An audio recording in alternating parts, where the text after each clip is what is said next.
అందరూ కూడా ఆలకించాలని ప్రభుపేట మనం చేస్తున్నాను. ఎందుకంటే దేవుని వాక్యము చాలా విలువైనది. ఒక్క మాటను మనం చదువుకొని వాక్య భాగంలోనికి వెళ్దాం. మత్తయి సువార్త 5వ అధ్యాయం, మత్తయి సువార్త 5వ అధ్యాయం 17వ వచనం చదువుకున్నాం. మత్తయి సువార్త 5వ అధ్యాయం 17వ వచనం. ధర్మశాస్త్రమునైనను ప్రవక్తల వచనములనైనను కొట్టివేయ వచ్చితినని తలంచవద్దు. నెరవేర్చుటకే గాని కొట్టివేయుటకు నేను రాలేదు. దేవునికి స్తోత్రం.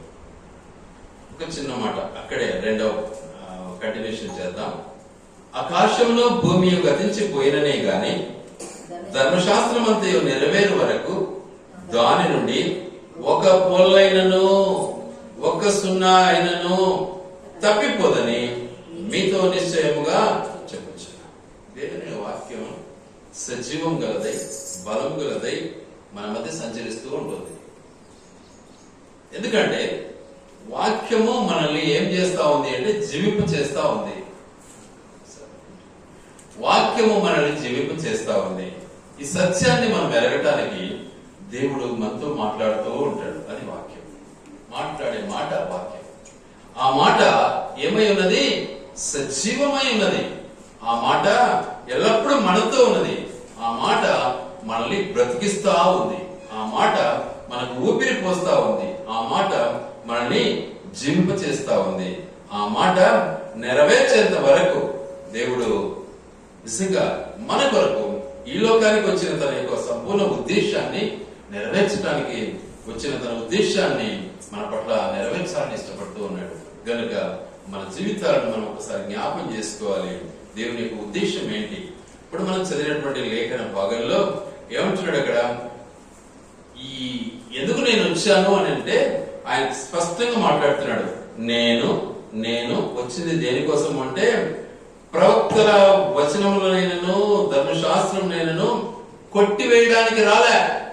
ఎందుకంటే ఆనాటి ప్రజలు యేసు ప్రభువును చూసి ఏమంటున్నారు అంటే, వీడు నిజంగా సైతాను ఉన్నట్టున్నాడు, దయ్యం ఉన్నట్టున్నాడు, కాబట్టి బయల్జూబు ద్వారా వచ్చినట్టుంది, అందుకనే దేవుని ఆజ్ఞను తిరస్కరిస్తున్నాడు అన్నటువంటి మాటను ఆ రోజుల్లో మరి శాస్త్రులు పరిసయ్యులు అక్కడ ఆ రోజుల్లో ఉన్నటువంటి యూదులు అందరూ కూడా విమర్శ చేశారు. కాబట్టి దేవుడు అంటున్న మాట ఏంటంటే చాలా స్పష్టంగా అంటున్నాడు, నేను ధర్మశాస్త్రాన్ని తూచా తప్పకుండా నెరవేర్చడానికి వచ్చినాను, కానీ దాన్ని నేను వదిలిపెట్టడానికి రాలేదు, దాన్ని తీసివేయడానికి రాలేదు. దేవుని వాక్యము ప్రవచనాలన్నీ కూడా నెరవేర్చడానికి నేను వచ్చినాను. అందుకే మనం చదివినటువంటి లేఖన భాగంలో ఒక మాట మనం చదివాం. ఏమంటున్నాడు అక్కడ? 2వ వచనంలో ఏమన్నాడు? మార్కు సువార్త 11వ అధ్యాయం 2వ వచనం. నీ ఎదుటనున్న గ్రామమునకు వెళ్ళి అందులో మీరు ప్రవేశింపగానే కట్టబడి ఉన్న ఒక గాడిద పిల్ల కనబడను. ఒక గాడిద పిల్ల కనబడను. దాని మీద ఏ మనుషుడును ఎప్పుడును కూర్చుండలేదు. దాన్ని విప్పి తోలుకొని రండి. చాలా స్పష్టంగా దేవుని వాక్యము మనతో మాట్లాడుతూ ఉంది. ప్రాక్టికల్ ఇది చేస్తూ ఉన్నాడు దేవుడు. క్రియానుసారంగా మనతో మన ముందు ఆయన ఈ పనిని చేస్తూ ఉన్నాడు. అయితే ఈ మాట మనం ఒకసారి ఆలోచిస్తే క్రీస్తుకు పూర్వం తన యొక్క ప్రవచనాన్ని మన ముందు పెట్టాడు. చూద్దాం ఆ మాటను. జకర్యా గ్రంథం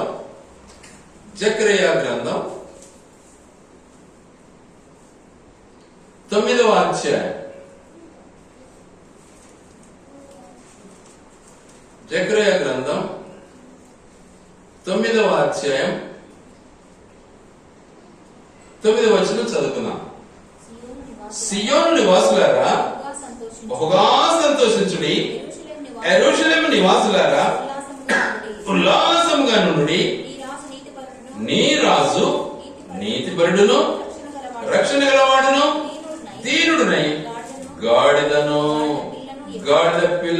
ఎక్కి నీ యుద్ధకు. ఎంత స్పష్టంగా ఉందండి. ఇది ప్రవచించాడు జకరియా ప్రవక్త. జకరియా ప్రవక్త ప్రవచించినటువంటి ఈ లేఖన భాగము యేసుక్రీస్తు ప్రభు నెరవేర్చడానికి ఈ లోకానికి వచ్చాడు. గాడిద పిల్ల, తల్లి పిల్ల ఇద్దరు ఉన్నారు. తల్లిని పిల్లను ఇద్దరిని కూడా దేవుడు విడిపించాలని ఇష్టపడ్డాడు.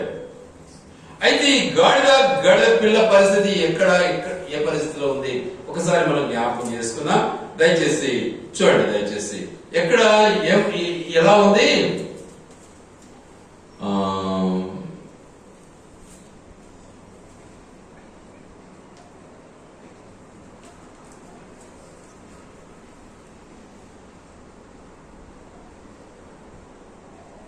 నాకు వచ్చిన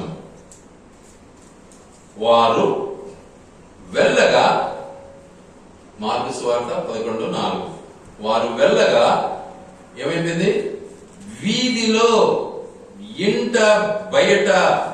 ఇంటి బయట తల వాకిట కట్టబడి ఉన్న గాడిద పిల్ల ఒకటి వారికి కనబడెను.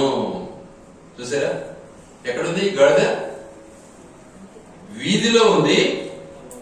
ఆ తర్వాత తలవాకిట, ఇంటి బయట తలవాకిట కట్టబడి ఉంది. ఆ తర్వాత గాడిద పిల్ల ఒకటి వారికి కనబడను. దాన్ని విప్పుచుండగా, ఇప్పుడు దాన్ని విప్పడం దేవుని యొక్క ఉద్దేశం. కట్టబడిన జీవితాన్ని నుంచి విడిపించడానికి యేసుక్రీస్తు ప్రభు వచ్చాడు. మనమంతా బంధింపబడినటువంటి మన జీవితం. ఎలా బంధింపబడ్డాము? వీధిలో బంధింపబడ్డాము, ఇంటి బయట బంధింపబడి ఉన్నాము. వీధిలో బంధింపబడ్డాము, ఇంటి బయట తలవాకిట బంధింపబడి ఉన్నాము. కాబట్టి బంధింపబడినటువంటి మన యొక్క జీవిత విధానాన్ని దేవుడు గుర్తించినటువంటి వాడై ఏం చేశాడు? మనల్ని విడిపించడానికి ఇష్టపడ్డాడు. మనల్ని విడిపించాలని ఇష్టపడ్డాడు. మనకేదో ఆస్తి ఉందని, అంతస్తు ఉందని, మనల్ని ఏదో కాపాడాలని కాదు దేవుని యొక్క ఉద్దేశం. కాదు, ఆస్తి కాపాడలేదు, అంతస్తు కాపాడలేదు, నీ డబ్బు అసలు పనికిరాదు దేవుని దగ్గర. నీవు బంధింపబడ్డావా లేదా ఒకసారి ఆలోచించుకోవాలి. ఏమిటితో బంధించబడ్డావు నీవు? ఒకసారి ఆ మాటను కూడా చూద్దాం. కీర్తనల గ్రంథం 107వ కీర్తన.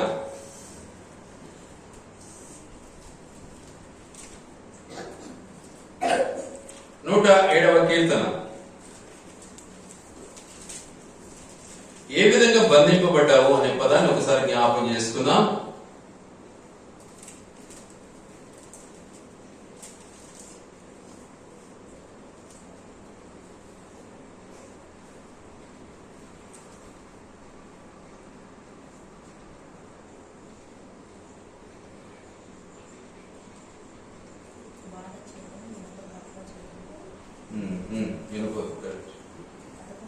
పదకొండవ వచనం. బాధ చేతను ఇనుప కట్ల చేతను బంధింపబడిన వారై చీకటిలోను మరణాంధకారములోను నివాసము చేయు వారి హృదయమును ఆయన ఆయాసము చేత కృంగ చేసెను. వారు కూలి ఉండగా సహాయుడు లేకపోయాను. కష్టకాలమందు వారి యెహోవాకు మొరపెట్టిరి. ఆయన వారి ఆపదలలో నుండి వారిని విడిపించాను. చూసారా ఎంత స్పష్టంగా ఉంది. ఎలా కట్టబడ్డాము, ఎలా బంధించబడ్డాము అంటే ఇనుప కట్ల చేత బంధింపడ్డాము. ఏం చేయాలి? ఏం దిక్కు తెలియలేదు నాకు. ఎటు వెళ్ళాలి నాకు తోచడం లేదు. ఏం అర్థం కాలేదు. ఎక్కడ వెళ్ళాలో నాకు తెలియలేదు అంటుంటారో లేదా? ఆలోచన చేయండి. ఏం అర్థం కాలే నాకు, నా పరిస్థితి ఏంటో ఏం ఆలోచన చేసేదానికి లేదు నాకు అన్నటువంటి బాధ వెలవిస్తూ ఉంటారన్నమాట. కాబట్టి అలాంటి బాధలో, అలాంటి బంధకాలలో, అలాంటి కష్టాలలో, అలాంటి బంధింపబడినటువంటి జీవితాల్లో మనం ఉన్నప్పుడు దేవుడు మనల్ని ఏం చేశాడు?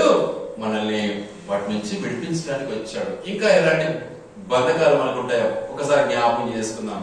చూడండి దయచేసి లూకా సువార్త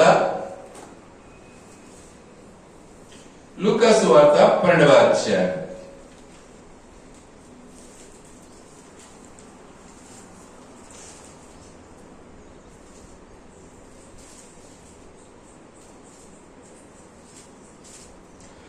16వ వచనం నుంచి చదువుకుందాం కొంచెం. మరియు ఆయన వారితో ఈ ఉపమానం చెప్పాను. ఒక ధనవంతుని భూమి సమృద్ధిగా పండాను. అప్పుడు అతడు నా పంట సమకూర్చుకొనుటకు నాకు స్థలము చాలదు గనుక నేనేమి చేతునని తనలో ఆలోచించుకొని, నేను ఇలాగ చేతును, నా కొట్లు విప్పి వాటికంటే గొప్ప వాటిని కట్టించి అందులో నా ధాన్యమంతటిని, నా ఆస్తిని సమకూర్చుకొని నా ప్రాణమా అనేక సంవత్సరములు విస్తారమైన ఆస్తి నీకు సమకూర్చబడి ఉన్నది. సుఖించుము, తినుము, త్రాగుము, సంతోషించుమని చెప్పుకొందునని అనుకొనెను. చూసారా ఎలా బంధింపబడ్డావు? నాకేంలే, ఏం కుదవలేదులే, ఒక బంగ్లా ఇంకోటి కట్టుకుంటాను, నా ఆస్తి అంతా అందులో సమకూర్చుకుంటాను, అందులో నేను లాకర్స్ యూజ్ చేస్తాను, అందులో నా నగలు గాని, బంగారు గాని, వెండి గాని, పంట గాని ఇవన్నీ కూడా అందులో కూర్చుకుంటాను. ఇక నన్ను తగిలేవాడు లేడు, ఇక నాకు ఇబ్బంది ఏమి ఉండదు, ఇక నేను బ్రతికేంత వరకు నాకు మస్తుగా సంపాదించబడ్డాయి కాబట్టి నేను ఏమైపోయినాను? వాటన్నిటితో బంధించబడ్డాను. చూసారా, వాటన్నిటితో బంధించబడ్డాను. ఆస్తి ఎక్కువైనంత మాత్రాన ఏం రాదు? స్వేచ్ఛ రాదు. అధిక డబ్బులు సంపాదించిన మాత్రాన స్వేచ్ఛ రాదు.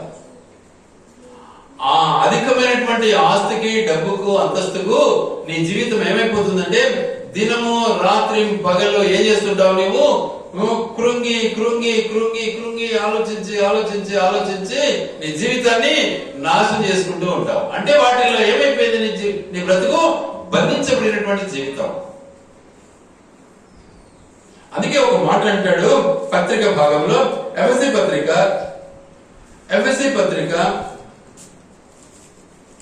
2వ అధ్యాయంలో 1వ వచనంలో ఒక మాట ఉంది. మీ అపరాధముల చేతను, మీ పాపముల చేతను మీరు చచ్చిన వారై ఉండగా ఆయన మిమ్మల్ని క్రీస్తు కూడా ఏమై ఉన్నారు?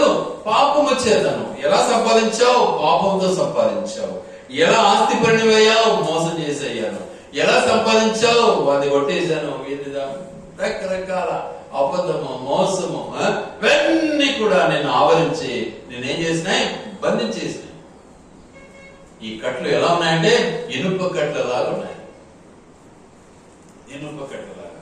చూద్దాం ఇనుము యొక్క ఉద్దేశాన్ని ఒక్కసారి జ్ఞాపం చేసుకుందాం. దానియేలు గ్రంథం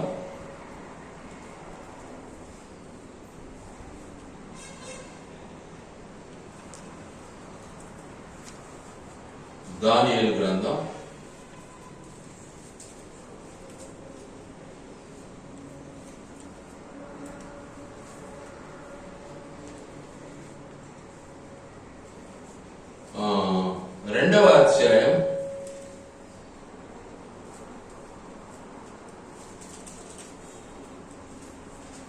33వ వచనం.